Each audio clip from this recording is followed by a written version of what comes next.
Hello and welcome to I Can Relate. I'm Jessica Burns. This podcast takes us on people's journeys through personal and sometimes sensitive experiences. These are usually topics that are not spoken about, and the hope here is that by bringing them to light, it'll help others feel less alone in what they're going through. I look forward to embarking on this journey with you as we develop a greater understanding and empathy for one another.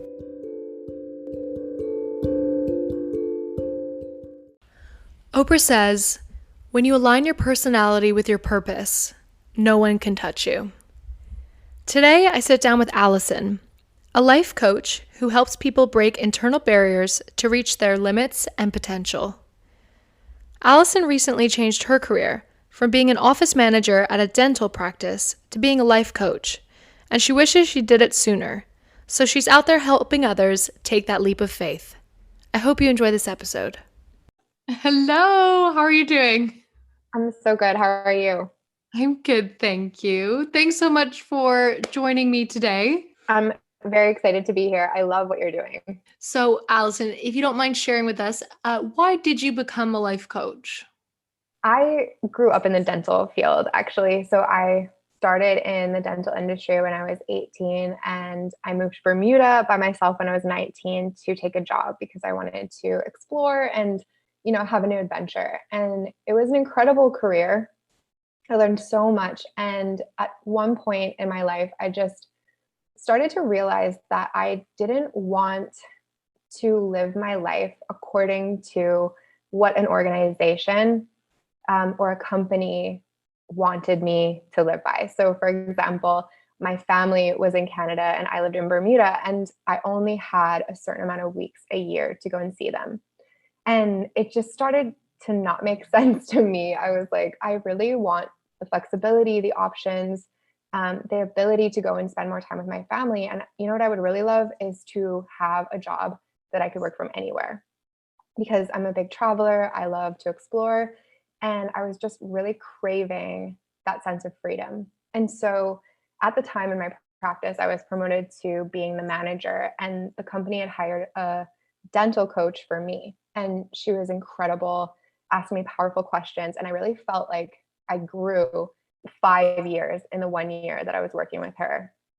And of course, I was super curious about her process, how she, became to be a coach. She was my coach while I was in Bermuda, and she was actually in Washington. So I was like, this is amazing. We can have this relationship while you're away. So I got really curious about the process and decided to go and get certified as a coach, because even as a manager at the time, coaching was such a valuable skill in my career. So I decided to go and get certified as a coach and learn what those skills are. And in the process, I fell in love with what powerful transitions and help coaches can give to other people. So as soon as I got into that classroom, I remember sitting there thinking like, oh my gosh, Allison, like this is it. You have found the thing that you are meant to do. And it was this crazy feeling in my body. Like I got goosebumps. I was so excited. And I just knew like, this is what I'm supposed to do. So, what kind of self-doubt was going through your mind when you wanted to take the leap? Oh my gosh. So much. And I know this is something that like a lot of my clients and a lot of people struggle with, is when we look at that big picture, like that transition of moving from what you know now to essentially the unknown, you really just doubt if you're going to be able to make it. Like I was doubting whether I would be able to make an income for myself. I was doubting whether, people would like judge me because I was going from a management position to being a life coach. And I was, doubting whether people would take me seriously. And it's really easy to stop there, like to convince yourself that, maybe this isn't the right thing because it feels so big and so scary. But anytime you're going through a big transition, there's just like those voices that are there, like they come out to play. When did you start listening to those voices and actually acting on making a move? It was a long process. I would say there was a process where it was like the acceptance that even though I liked my job and it was a good job, it wasn't where I was meant to be forever. And that probably started like 5 years ago, where I just knew this wasn't going to be my forever dream. And it's kind of like a slow process of acceptance of, okay, if this isn't it, then what? And that then what question played on for a long time. And I explored and I looked around. And then when I really got serious that I knew I wanted to be a coach, it took me about 2 years, 1 year to get certified, and then another year, probably another 6 to 8 months to grow my business enough to know how to transition out of my career and into this one and be financially stable and really know what I'm doing.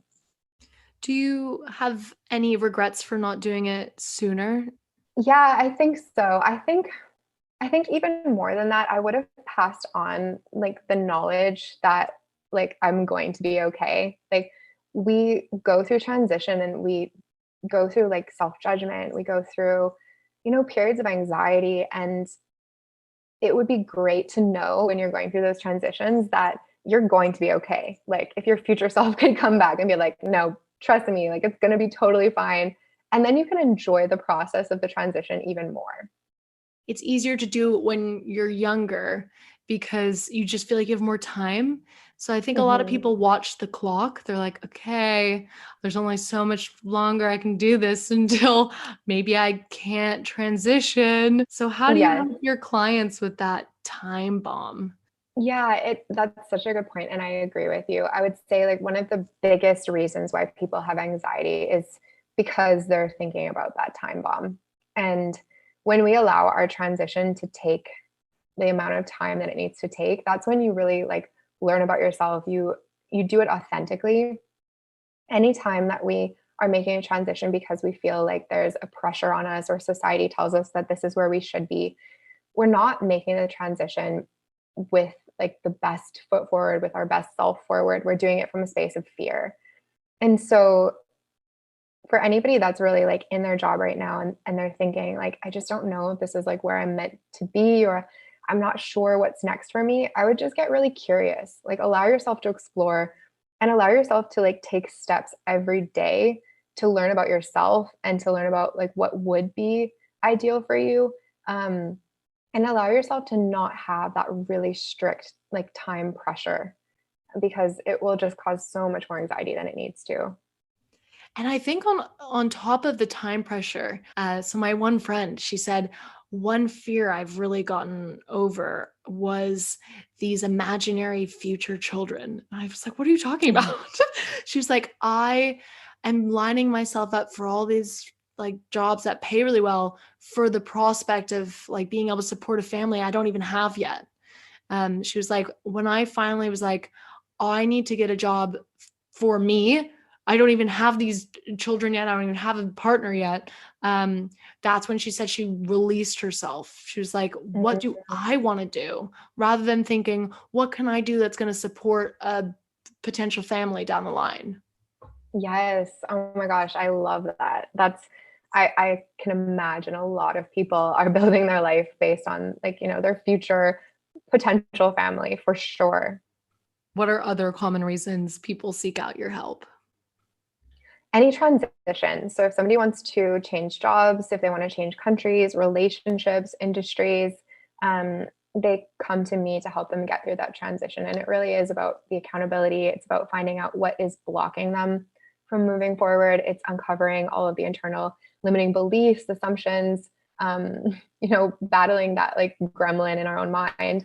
And then I have a lot of people reach out to me to help them accomplish big goals.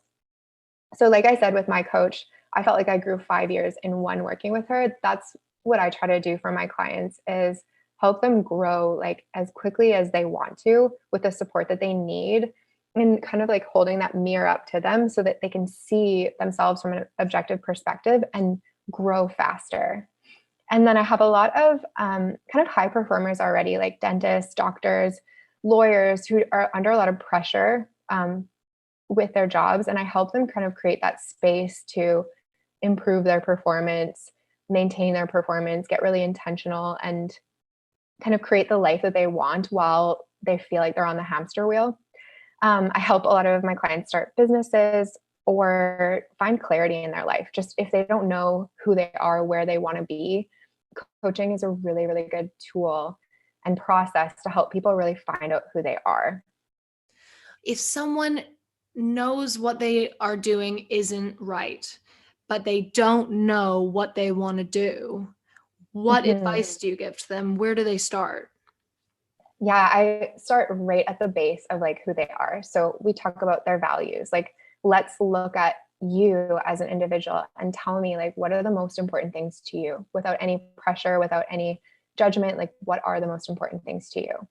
And when you have clarified like what your values are, that helps you also determine the kind of life that you want. And we can have careers for multiple reasons. We can have careers because it's our true passion and it is the thing that we feel like is our purpose in the world and we're meant to do. Or we can have careers to help us like live in our purpose and do the things that we want to do. So for example, if I wanted to be like a marathon runner, but that wasn't the career that I wanted, I could have a career that I enjoyed that would support my passion. Or the example of me where I feel like my purpose in life is to be a coach, I've built my career around my passion. So it's both, but it doesn't have to be. And so really being able to understand like who you are, what you want for your life, for this experience is going to be the first step to help you in the direction that you want. And then of course there are so many assessments that we can see what your strengths are, the kind of work that you are best fit for, the things that you feel are you're naturally good at. So like if you didn't need another dollar in your entire life, like what kind of work would you do? And we start the exploration process that way. And then with each and every option, we just take a look at like, how would that align with your values wholeheartedly? When we look at the big picture, would this career align with the values and the things that are the most important in your life? And then we just move forward from there. What brings to my mind is so many companies tell us what our values are. And I find it so strange. They're like, okay, as a company, here are our values and you need to adopt them. But you're saying, like, I know my company's values, but I bet a lot of people haven't had the time to sit down or haven't made the time to sit down and actually think about their own. Um, that's really interesting. Yes, Yeah. exactly. So when I did this exercise myself, like ages ago, I realized that one of my values was family. And then I asked myself, Allison, are you living in that value? You only get to see your family once a year, maybe twice a year, being like working where you're working in Bermuda when your family is in Canada. And like, I love living here. I want to stay living here. So what could I do with my career that would help me live in alignment with those values? And that would be to be able to work from anywhere and go and see them whenever I wanted to without restrictions. Wow. That sounds Yeah. awesome. I Yeah. was going to say as well, with COVID-19, I think it's been something that's made a lot of people, maybe they wanted to change careers, but then COVID hit and all of a sudden no one's hiring, you know? It's a Mhm. horrible time to kind of take that leap of faith. Maybe that's just my opinion. But do you have clients coming to you with this kind of fear? Maybe they were ready, you'd coach them alongside and then COVID hit. What what do you tell them now? Yeah, interestingly enough, all of my clients that I had, like I had just started a few clients right before the pandemic, and all of them quit their job essentially immediately. They had time and they had the clarity, and it was wild. It was like one week where like four of my clients were like, "Yep, I'm ready. I'm done." And they quit their job and now they're working on the things that they want to be doing or they're back in school. And so like incredible stories. I was like, "Oh gosh, here we go." But they're all doing the things that they want to be doing right now. And so what I will say is that anytime there is a massive shift in the world and something major happens, yes, a lot of people lose their job and a lot of people will suffer. But there's also another side of it where a lot of people make a lot of money and a lot of businesses get started because what happens is there are new needs in the world. The world has changed so much that it opens up an opportunity to provide things to people that didn't they weren't needed before. And so if you look at like Peloton, for example, an at-home exercise bike, and that you can have classes that you like zoom into and you can join virtually. It's like you can do a virtual spin class at home. And Peloton is the BMW of exercise bikes. And so in 2020, like they blew up because everybody wanted to invest in exercise equipment for their homes because they weren't going to the gym. And so, we can look at the struggle, we can look at the things that are happening that are really unfortunate, and they're definitely there, but we can also look at the opportunity. There is a new market essentially because the way that we live has changed. And so there's an opportunity in being able to be a part of something new or different that the world needs because the world has changed. And I almost think maybe people might use it as another excuse for their fear, saying, Oh my gosh, for well, there's a sure. pandemic. I guess I'll like just keep sitting pretty. Yeah, and, like, that's the fear that I have for the world, especially for young people, is that, like, we get so stuck in good enough, and, we get told, like, "You should be thankful that you have a job," and I agree, gratitude's very powerful, but I also think it's really important to not kind of, like, gratitude your way into staying in a career or a position that really isn't meant for you. And we don't have to convince ourselves that this is good enough. If you feel like it's not good enough, then start working on something that would feel like it's good enough for you. Wow. I can imagine the biggest barrier people have in life, and you probably have seen it firsthand, is their own fear. So like how do you get people to get out of their own way? Yes. Oh my gosh. And I can relate to this so much. In fact, like on my wrist right now, I have this like little bracelet that says fearless because when I started this journey, I recognized how much my own fear was holding me back. And it's it's similar to the fact that we know our company's values, but we don't know our own.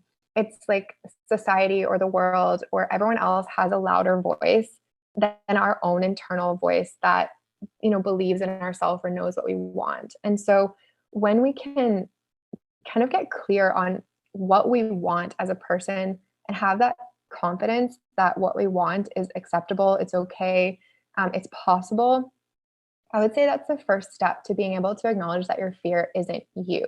Your fear is just fear. It's, what what society is telling us. It's what our parents may have said that we need to find a practical job or, the fear of judgment. And so when we can understand what fear really is, you can separate it from yourself.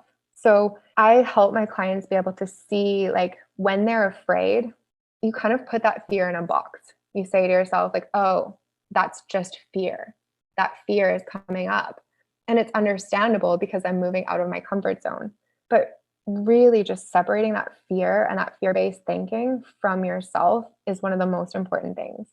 And then I would say chunk it down. Like if you have a massive goal to change careers or to move country, it's really scary to look at it from a massive perspective, like from that big picture perspective. And that creates a lot of overwhelm, a lot of doubt. So when you chunk down those big, big dreams into small steps, of course, like looking for jobs is possible. Of course, taking a personal development class is possible. Like these things are much less scary. So when we can chunk it down and accomplish it like piece by piece, the fear doesn't kick up as much. What if your goals are misaligned to your partner's? Yeah, that's such a good question, and I get this a lot actually. And it's it's a tough one for sure because the people that we surround ourselves with the most are the people that we are going to emulate or become like the most. And so I would say the first step, even before you get a partner, is to know what your values are, to know what your vision, mission, what you want to do for your life, because that will make sure that you're going into a partnership that you're going to have similar visions, similar goals, similar like life wants, because you can get along with anybody in the moment, but can you grow together? And where are you growing? So I would say that's one of the most important things is like know yourself before you get into a serious relationship. And then the second thing is if you're in a serious relationship and you're making a change, and I see this a lot when I start coaching um, when I start coaching people is that they start making changes, and it's really hard for their partner because change is scary, and it can be threatening sometimes when you're seeing somebody that's really close to you go through some changes and start to feel empowered and start to like, really succeed and excel. And so I would say communication is so important, sharing the things that are important to you with your partner and asking specifically for the support that you need. So, if your new strategy is that you're going to wake up at 5 o'clock in the morning to spend time journaling, reading, working on yourself, communicate that with your partner that that's what you want to do and what they can do to help support you.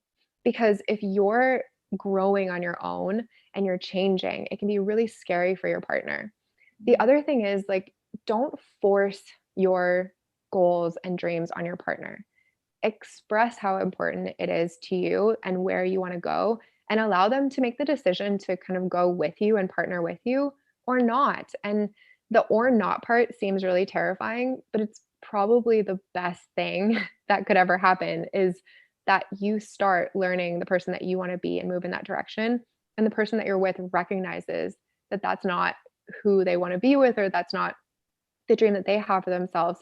Being able to part ways sooner than later um, is probably the best situation. But it does not have to be like that for sure. You can grow with your partner, and it just takes that communication, that shared vision.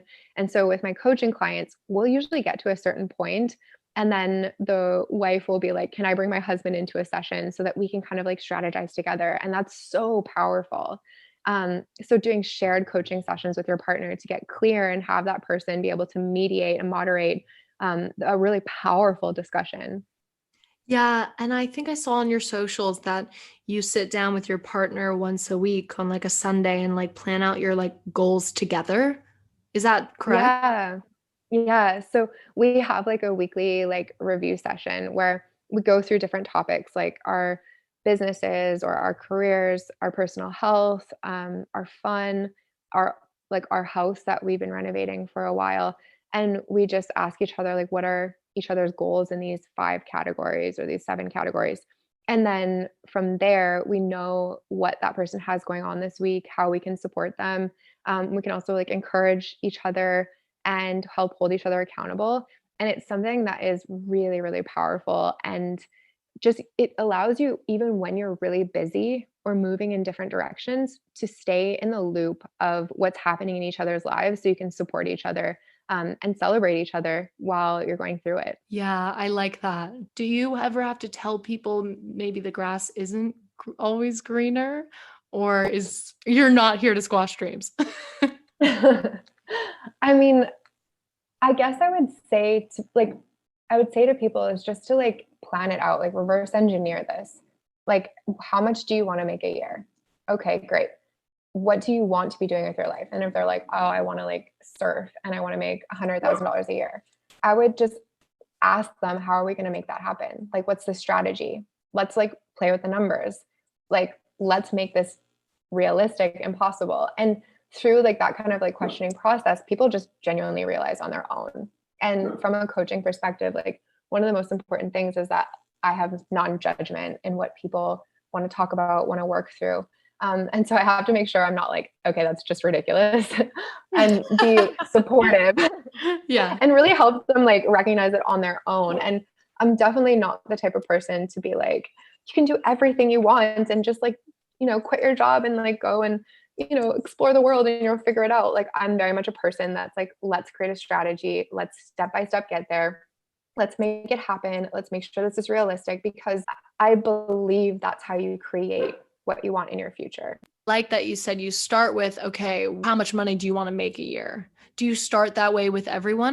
It really depends on what people want because I have clients that come to me that have like all the money that they could ever want, but they don't have time or they don't have connection or they don't have personal enjoyment. And so money really is just one of the things on like the wheel of life, if you will, like that people are searching for or striving for. So if somebody comes to me and they're like, I want a career where I'm making more money, I'll ask them, great, how much money do you want to make? And let's reverse engineer from there to see what would it take for you to make that kind of money and create a strategy and go from there. there's this theory called the golden handcuffs. Are you familiar with it? Yes. Would you share with the listeners what that means? Yeah, I would say in like the very like basic, like the simplest explanation would be trading time for money. That you are trading your time, your life, your best energy for money.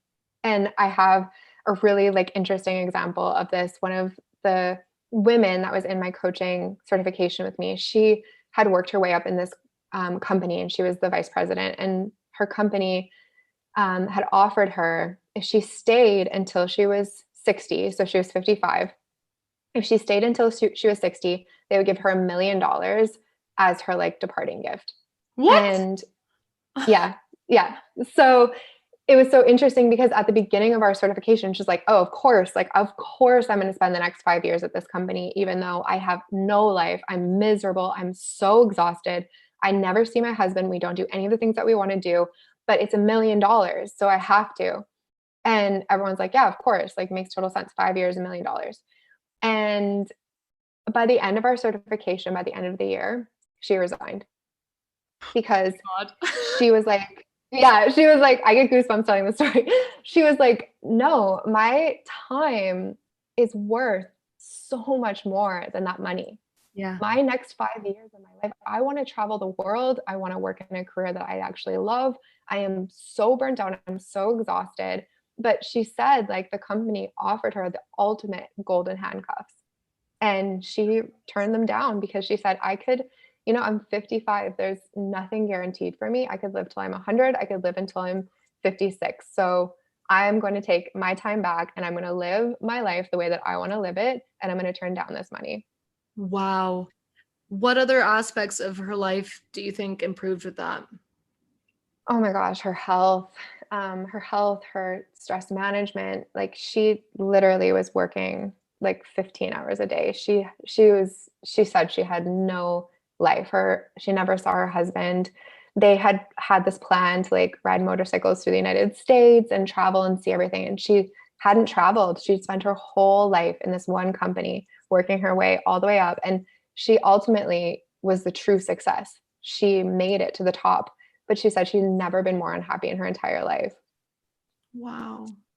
I feel like if she had maybe had a life coach before, maybe she could have shed years, decades off her life and gotten to this point sooner.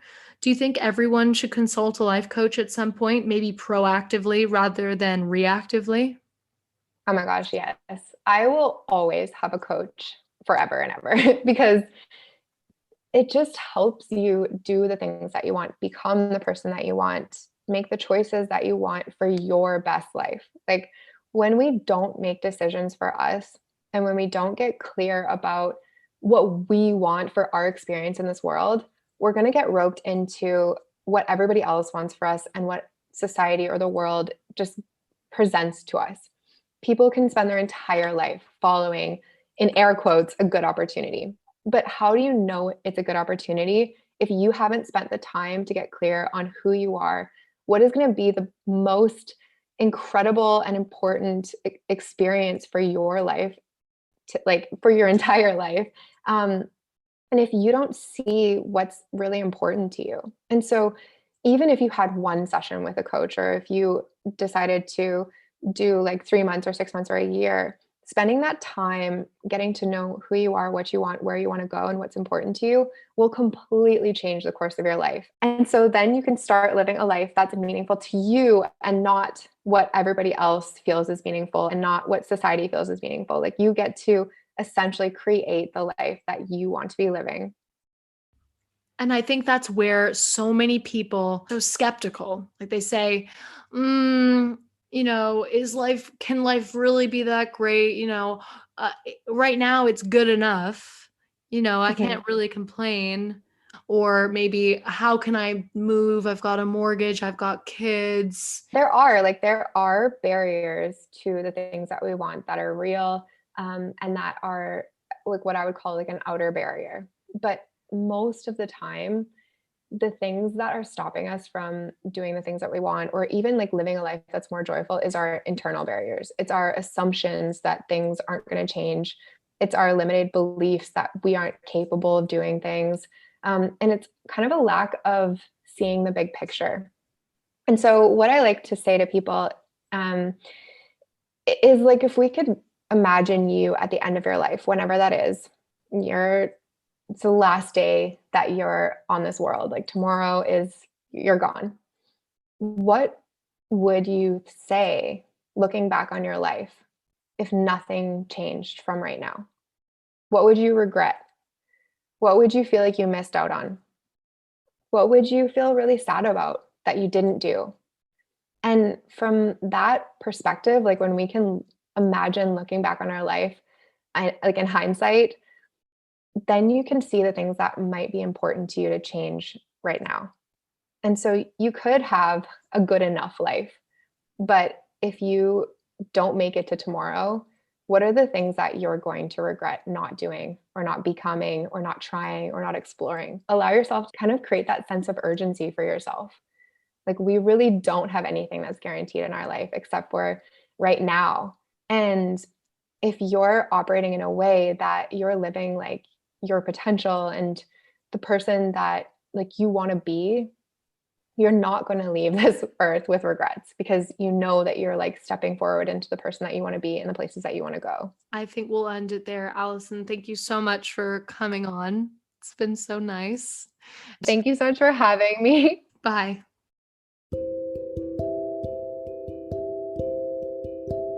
You've been listening to I Can Relate. If you'd like to hear more of these episodes, please subscribe, rate, and review this podcast. You can do this on Apple Podcast, Spotify, or any other platform you're listening on. To become a part of the community, follow us on Instagram, Twitter, Facebook, and LinkedIn. Join me next time for another episode. Thanks for listening.